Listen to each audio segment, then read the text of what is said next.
excited this week because this week I'm going to be teaching you how to do a walkover. Yep, this is not proper yoga, or so I thought, okay? I totally under the impression that this was some kind of gymnastics trick, or I learned it because I wanted to do it in capoeira. But then I went to do my 500-hour teacher training with Dharma Mitra, who is like the godfather of yoga. And he included this into every single class he taught us.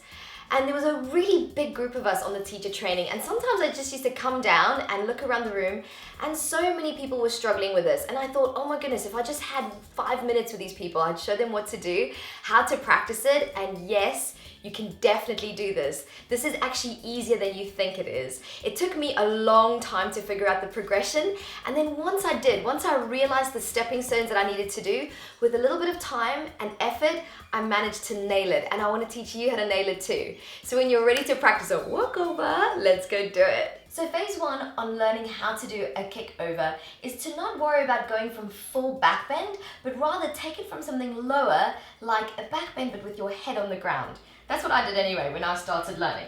I used to come into back bend and then put my head down, but even from here, I didn't have the strength in my legs or my back to kick round. So what I used to do is I used to put my foot on something to give me the strength to push over. And guys, I did that a lot. I did that over and over and over and over until I felt that height, it's actually a bit easy for me. And then I'd go to something a bit lower. So then the same thing, I'd go onto my back, go into my back bend on my head, put my foot on my little step, and then I'd push over. And then as the weeks went by, when that became easier, I went lower and lower and lower, until kicking over from my head was no longer a big deal. It was really quite easy. And then I knew I was ready to start doing it from a full back bend. And I literally just went through the same progression. I found a height on a wall or a couch or a table that I knew was going to be high enough to give me enough of a push to get over. And I would come into my back bend and I'd put my foot on this step and I would use it to give me a push to bring me all the way around.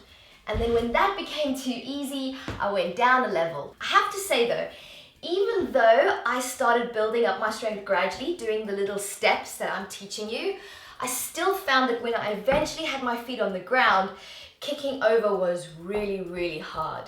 But there's a few different things as well that I discovered in my training that might help you. Now, one of the most important things is the use of your head.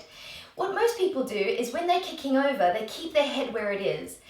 But I want you to imagine that your head is looking through even more. Let me show you. So if I'm in my back bend, instead of keeping the head here, you want to push the head towards your feet because your head is the heaviest part of you. So if you push your head, it helps to push your whole body around as well.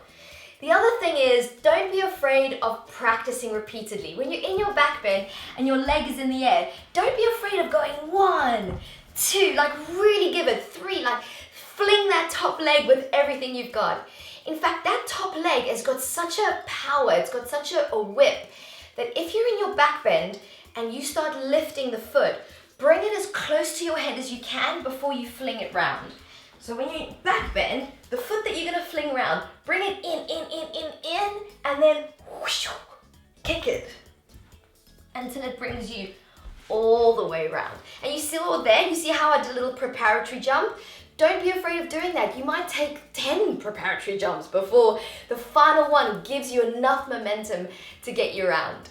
Thank you so much for watching. Remember that if you enjoyed this video, give me a thumbs up and leave me a comment, especially if you practice these things and they start to make a little difference for you, or even if you kind of practicing and you're like, you know what, Celeste, this is not working, I need more. Then let me know, because I really want to make sure that these videos keep progressing you in your practice each and every week. Until next time, my beauties, mwah, love you, bye!